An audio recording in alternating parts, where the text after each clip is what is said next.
Muy buenas tardes, bienvenidos al salón. Atención a aquellos que tengan perros, porque hoy vamos a dar muchos consejos. También sobre cocina, que vamos a cocinar como todos los días contigo y guardamos la sorpresa, sí. No lo decimos. Vamos a hacer también un viaje al Sáhara. Y fíjate a quién tenemos aquí. Y mira quién tenemos aquí. Pues con ella vamos a hacer hoy también en el salón un homenaje. Fíjense. Viven en un territorio en conflicto, pero sus necesidades y sus sueños son los mismos que los de cualquier niño. 130 menores saharauis comienzan a llegar este fin de semana a Granada para encontrarse con sus familias de acogida. Aquí pasarán un verano inolvidable. Y miles de granadinas sobrevivieron en la posguerra gracias a la rueda y el pedal de una máquina de coser. El corte y confección vuelve a estar de moda y hoy alumnas de una escuela de Begas del Genil desfilan en el salón con sus propias creaciones.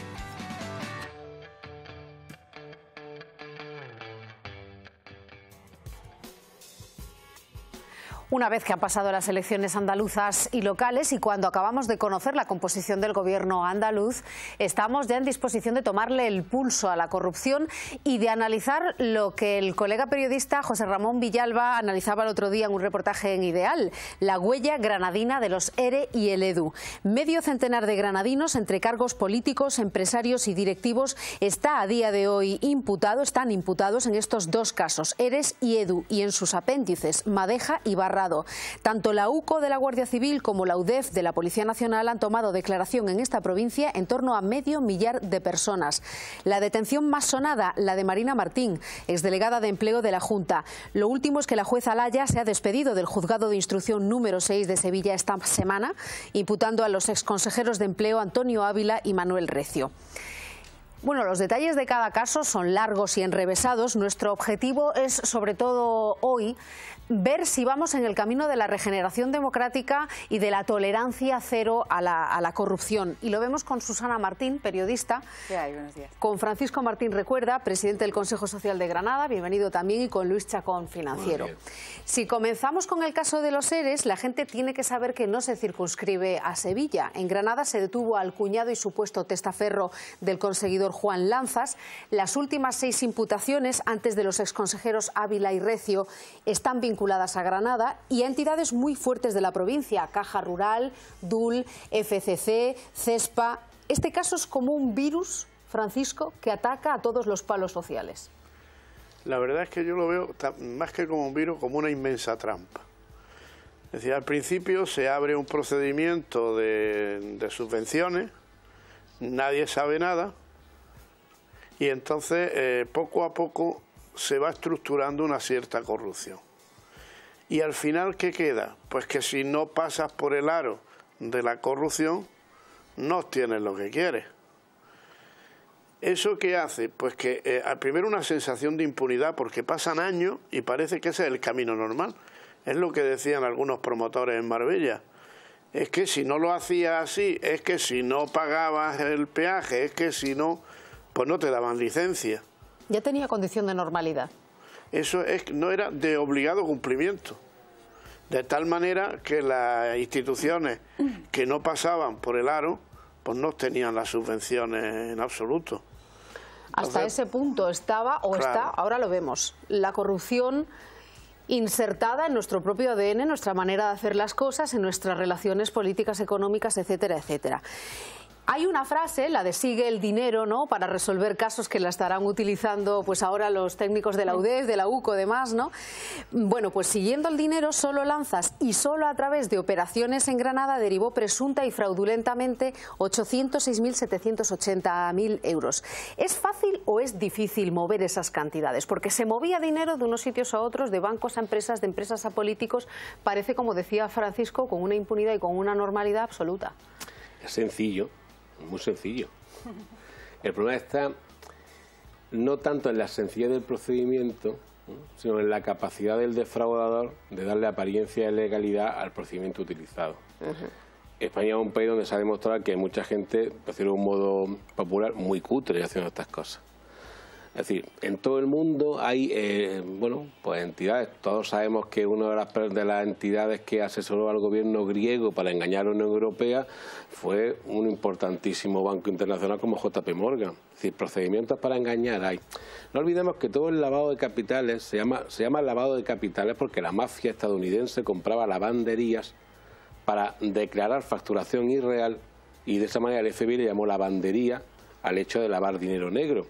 Porque claro, cuando tienes una empresa en la que la facturación es muy fácil de ocultar, porque la gente entra a hacer pequeñas compras, tú puedes decir que ha hecho no sé cuántos miles de dólares y realmente ha hecho el 80% menos. Entonces lo que hace es sacar el dinero al circuito. Eso no es excesivamente difícil. Ahora, ¿qué fallan los controles? Fallan los controles en las entidades, los controles de Hacienda. Aparte de que luego, como bien decía Francisco, esto es lo que está inserto, y tú también lo decías. El problema del capitalismo español es que siempre ha sido un capitalismo áulico, es decir, cercano al poder. En España no conocemos empresas que no tengan la sede en Madrid, salvo desde hace unos pocos años, el ejemplo claro de Inditex en La Coruña y algunas empresas que se han desarrollado en Barcelona, Valencia, Sevilla, pero de estos últimos años. Cualquier empresa española se acercaba a Madrid. ¿Por qué? Porque una gran parte muy importante del negocio de este país ha pasado siempre por manos de los gobiernos. Este es un país de mucha regulación, de mucha concesión, de mucho permiso. Entonces eso al final lo que hace es crear un caldo de cultivo para la corrupción política y económica. Mucha regulación, pero poco control, como dices. Ahora analizamos el tema del control.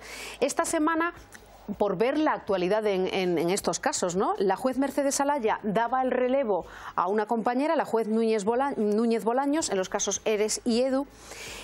Bueno, casos que ella, la juez Alaya, insiste en seguir llevando, es decir, no se va contenta. Pero ahora que hay una nueva persona al frente de los casos, comprobaremos si era verdad, como tantas veces se ha acusado a Mercedes Alaya de tener intereses políticos espurios, etcétera, etcétera, ¿no? Porque el Poder Judicial se ha visto muy presionado por el tema de la corrupción.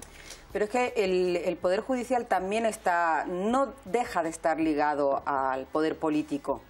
Y lo estamos viendo ahora también con lo que está pasando en Madrid y con todo el tema de la Gürtel, o sea, se escapa. No tenemos un sistema de nombramiento de los jueces que todavía no está separado del poder político. Claro, ese es un problema también. Por un lado o por otro, me da igual quién los nombre en el caso que toque y en el gobierno que toque, al final no existe una verdadera separación de poderes y entonces te queda siempre la duda. Vamos a dejarlo ahí porque, bueno, yo confío siempre en el buen hacer de la gente, pero... Y más importante, el concepto de la Fiscalía como órgano jerárquico dependiente del gobierno. Pero cuando la Fiscalía es independiente, como pasa en Estados Unidos, donde aparte de que la elija la ciudadanía unas elecciones, el fiscal es absolutamente independiente, no puede ocurrir lo de aquí, que un fiscal reciba instrucciones de su superior, porque el problema de la Fiscalía española es que depende del gobierno y además es jerárquica. Claro, un juez no tiene jerarquía, es decir, a un juez lo puedes mover de juzgado, a un juez lo puedes presionar, pero lo único que está politizado en España realmente es el Consejo General del Poder Judicial, que ya es bastante. Pero el juez natural no está politizado, puede ser independiente, pero el fiscal desgraciadamente no lo es con nuestra normativa.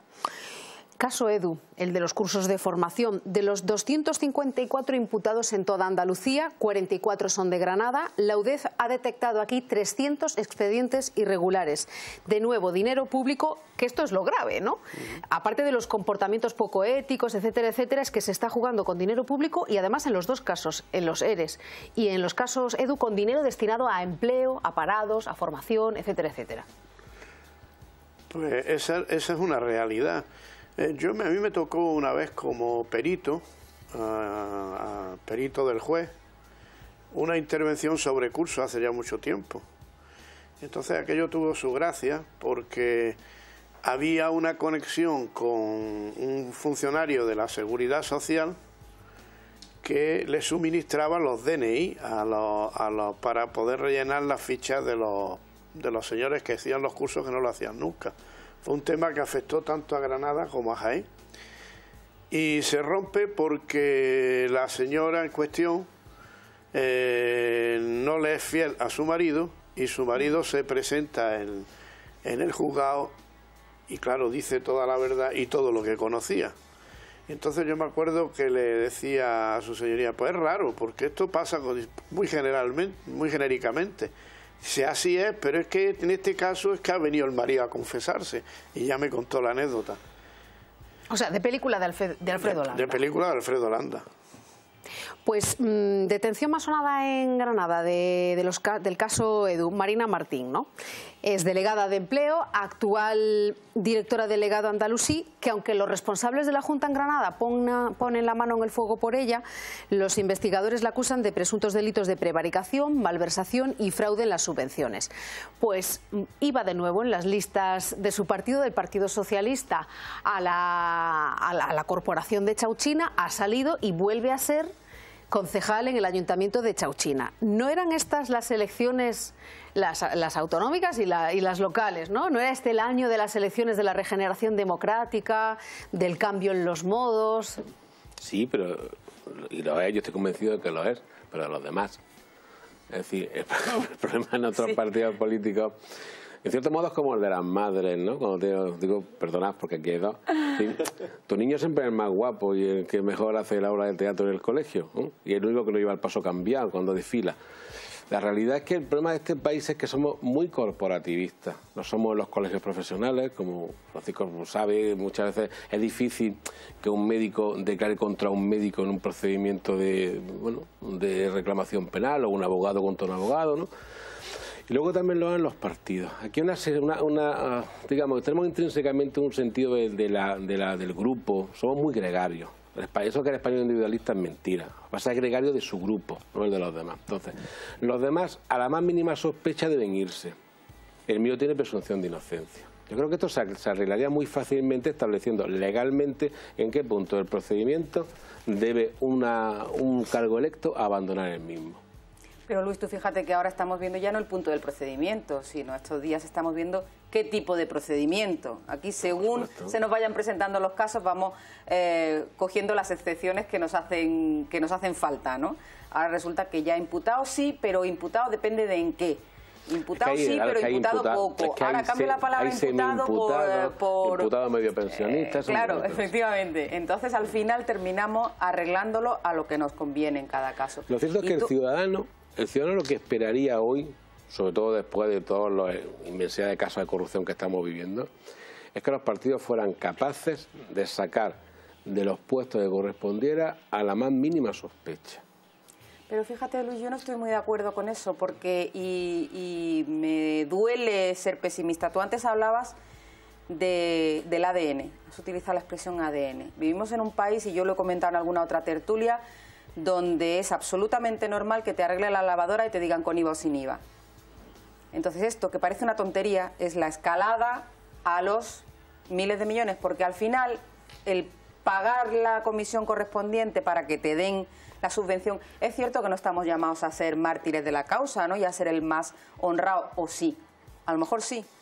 Y yo ahora, viendo las elecciones... Dale la vuelta al argumento. Pero viendo las elecciones... ¿Por qué la persona que le dicen con IVA o sin IVA dice sin IVA? Claro, porque está harto de ver... Sí, que está harto de ver. Bueno, pero eso es un poco quién fue primero, la gallina o el huevo, ¿sabes? Yo tengo que hacer yo las cosas bien y los demás que hagan lo que quieran. Estoy de acuerdo contigo. Y al final, el resultado de las elecciones, ¿cuál ha sido? Yo creo que el votante del Partido Popular, el votante de la derecha, ha castigado más los casos de corrupción, no sé si del todo, pero los ha castigado con mayor dureza. El votante de la izquierda, tenemos el ejemplo en Andalucía. Si es que nos da igual que esté imputada o no esté imputada. Déjame un detalle. ¿Sabes cuál es la diferencia entre el comportamiento de un votante y otro? En que los escándalos que han afectado al Partido Popular, por ejemplo Gürtel, son escándalos en los que el político se ha beneficiado personalmente. En tanto que el Partido Socialista ha actuado en Andalucía, ha actuado como ha actuado siempre, a su red clientelar. Es decir, cuando tú vas contra los seres, no vas contra el funcionario o el político que se queda en una comisión para sí, vas contra él, contra 300 enchufados en el ERE y contra 5.000 personas que han entrado en el ERE y le ha dado una solución de vida porque vivía en una zona en la que ha desaparecido la industria, lo has prejubilado con 50 años, o van a hacer otra cosa. A lo mejor también es que el Partido Socialista es más inteligente a la hora de repartir. Yo en el tema que estáis debatiendo sobre por qué el ciudadano de a pie acepta lo de sin IVA y tal, ¿no? Efectivamente, aquí todos nos estamos preguntando desde hace unos años, ¿no? ¿Cómo se puede exigir al ciudadano, concretamente desde Hacienda, Se está exigiendo y se están haciendo unos controles exhaustivos y todo ciudadano se pregunta ¿por qué a mí? Que yo, al fin y al cabo, pues es para vivir, son pequeñas cosas, ¿no? O no hago nada y se me inspecciona de todas formas. Y al poderoso, al que tiene el poder, no, o incluso aunque se le inspeccione, se le impute, al final sale indemne. De los temas que habéis hablado, incluido ese, primero no hay que olvidar una cosa, la financiación ilegal de los partidos. Es decir, que esta corrupción ha servido para financiar ilegalmente a los partidos políticos. Está pareciendo que la sede del Partido Popular parece que vino de un lado, el otro viene de otro, los grandes edificios que se establecen con unas cuotas prácticamente que no paga nadie. Entonces, ¿cómo no le sigue dando? Y bueno, y si eso lo unimos a la profesionalidad de a la profesionalización de la política, ¿cómo un agente tuyo recaudador lo dejas luego tirado a la base y no lo nombras concejal o nombras algo que siga comiendo de la política? Lo primero. La segunda parte, ¿por qué se elude el IVA? Pues porque es muy alto.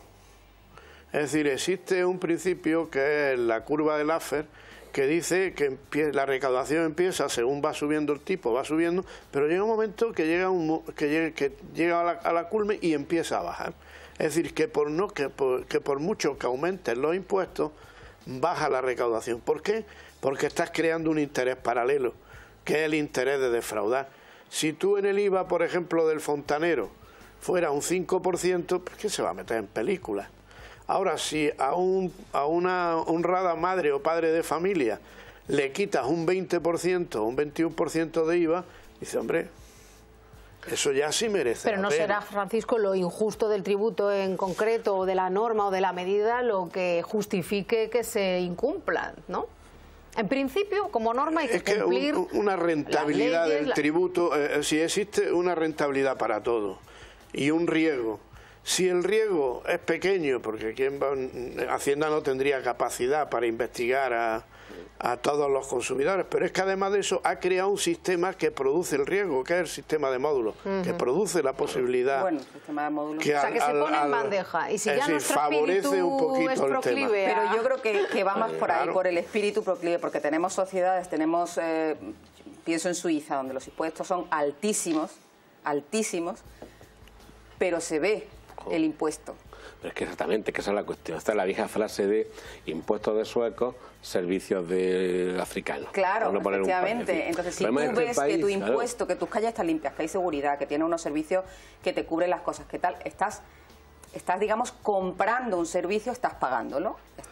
Si tú pagas un impuesto de basura altísimo y tu calle está asquerosa, pues entonces te rebelas. Te terminas rebelando. Pero perdona, lo que no lo justifica. Hay otra cosa que funciona en Suiza, y es que el que la hace la paga. Efectivamente. Porque, como has dicho muy bien, y se ha quedado eso en el aire, el porcentaje de inspectores de Hacienda que están dedicados a las grandes empresas, que son las que hacen los grandes montajes, es ínfimo. El 80% de los inspectores están ocupados en la pequeña y mediana empresa, en el menudeo. Ahora que entramos en el tema del control, entonces, lo decíamos antes, ¿falta comportamiento ético? Quizá, pero ¿falta control? Parece que sí, porque hablando del caso Edu, en Granada de los 1.078 cursos subvencionados y dirigidos a empleados solo entre 2009 y 2010, que son datos que tenemos los más actualizados, solo se inspeccionaron 146, según la Cámara de Cuentas. Quiere decir que hay una falta de control, o sea, es el 10% de inspecciones realizadas. Vamos a ser conscientes del país en el que vivimos. Es decir, en el Tribunal de Cuentas hay ayuntamientos que el año pasado surgió una noticia que están presentando cuentas del año 96. ¿Son una empresa? Yo muchas veces digo de broma que aquí están sin auditar las cuentas del Gran Capitán. O sea, aquí que este país no se tiene respeto. Si tú, por ejemplo, no presentas las cuentas anuales de una empresa, te cierran la hoja del registro y no puedes hacer nada mercantilmente. Si un ayuntamiento no presenta las cuentas, no pasa nada. Sí, no pasa nada si una agencia pública no cumple con sus objetivos. Ese es el problema de este país. Para cerrar, ¿estamos en un tiempo nuevo? ¿En el tiempo de la regeneración democrática, de la no aceptación de la corrupción, o no estamos aún en el camino? Yo creo que no, yo creo que todavía estamos. Y además me preocupa mucho porque después de la crisis que hemos pasado, que ha sido un palo gordo donde debíamos de haber tomado conciencia de las cosas. Yo no veo que haya un cambio de rumbo. Creo que hay, bueno, algún, ¿cómo diría yo? Un tema de formas, algún maquillaje. Y además, decía antes Luis, es un país de permisos, de normas, de tal. Legislamos, firmamos pactos. Ahora me hace gracia los pactos por la transparencia y anticorrupción. Mire usted que cumpla las leyes. Si no tiene que firmar más pactos, ni tiene que hacerse más fotos, ni tiene que negociar más. Cumpla usted las leyes vigentes y con eso vamos que ardemos. Y luego dote a la policía, dote a los juzgados de medios para investigar y no se haga tanta foto. Francisco, ¿qué dice sobre el tiempo nuevo? ¿Estamos en ello o no? Pues primero no han conseguido controlar, salvo en algunos ayuntamientos emblemáticos, que además pues da la sensación que están más preocupados por otras cosas. Seguir una cosa muy extraña, por seguir la marcha de sus actividades en su época que le dieron fama, y no por hacer un control de este tipo de asuntos. Se refiere a la iniciativa social, etcétera, etcétera, claro. ¿no? Y luego, sobre todo, lo que habéis dicho, hay insuficiencia de jueces, hay insuficiencia de interventores, el Tribunal de Cuentas y la Cámara de Cuentas andaluza no tiene personal para controlar lo que hace, se está pensando en contratar personal de fuera, con lo que ya entramos en el circuito, personas que están en una relación muy estrecha con las empresas. No digo que sean mejores ni peores, simplemente que a mí me da más garantía un interventor que aprueba unas oposiciones que no una compañía de auditoría que depende y vive de lo que las empresas le paguen, ¿no? ¿Ves? Yo creo que estamos simplemente en una época de gestos. Lo inauguró el rey con el famoso perdón, no volverá a suceder. Y bueno, el nuevo rey lo ha hecho quitando el título a la hermana, que eso es como ponte de cara a la pared, pues tiene más afecto, ¿no? Y luego, al hilo de lo que decía Susana, yo me voy a permitir que termine con la frase que le dice Don Quijote a Sancho cuando lo nombran cónsul de la ínsula Barataria. Sancho, leyes pocas, pero que se cumplan. Muy bien, pues que quede ahí. Luis, Francisco, Susana, quedaos conmigo un poquito porque vamos a ver la previsión del tiempo y luego de todo el fin de semana. En Granada tiempo estable y soleado, predominará claramente el sol, pero en la costa podrán verse algunas nubes matinales que llegarán empujadas por los vientos del este. En el interior crecerán nubes de evolución aisladas por la tarde, no se esperan lluvias y las temperaturas diurnas seguirán en ascenso. En Sierra Nevada el cielo estará despejado el jueves por la mañana, a medida que avance el día se verán claros salpicados de nubes con ambiente agradable. Vamos al resto de España. Nubes bajas en el País Vasco y noroeste de Navarra. Incluso podría caer alguna gota. Sol en el resto del país. Las temperaturas tenderán a subir, pero a primeras horas seguirán bajas en la mitad norte con mínimas por debajo de los 10 grados. Apertura de claros en el País Vasco y noroeste de Navarra. Aparecerán nubes en el estrecho y costa mediterránea andaluza por la influencia de los vientos del este. Sol en el resto. Ascenso térmico 35 grados en el Valle del Guadalquivir. Bueno, pues con esas temperaturas altas vamos a seguir por lo menos mañana. Vamos a ver qué previsión tenemos para el fin de semana, por si ya están empezando a hacer planes. Ahí la estamos empezando a ver. 35 grados de máxima todavía el viernes, cielo muy despejado. Y luego van a ir bajando progresivamente a lo largo del fin de semana las temperaturas. 29 de máxima el sábado, 24 el domingo. Muy poca nube, alguna alta el domingo por la mañana, pero cielos despejados. Incluso las mínimas bastante altas, 19 grados de mínima el domingo. Así que todos los planes que queramos, creo yo, se pueden hacer. No sé, nuestra mesa si tiene algo previsto, pero bueno, un fin de semana despejado, soleado y ya que podemos bajar poniéndose en modo verano. En modo verano con el bikini puesto. Francisco. Hombre, por primera vez desde hace mucho tiempo se estrenan de mi tío, de José Martín Recuerda, 2 obras de teatro en Granada. Anda. Hoy se estrenan Caballos Desbocados, que además creo que es estreno nacional. Y mañana se estrenará, y pasado mañana, no, mañana sí viernes, se estrenan Los Atridas. Cosa, pues parece las dos en el Teatro Isabel la Católica. Es un buen plan. Y dos grandísimas obras de teatro y de una persona que quizá Granada pues no le ha hecho todavía la justicia que necesita. Pues, quizá. Como dice Luis, un buen plan. Nos lo apuntamos en la agenda de actividades. Vamos a parar un poquito, nos vamos a publicidad, volvemos enseguida.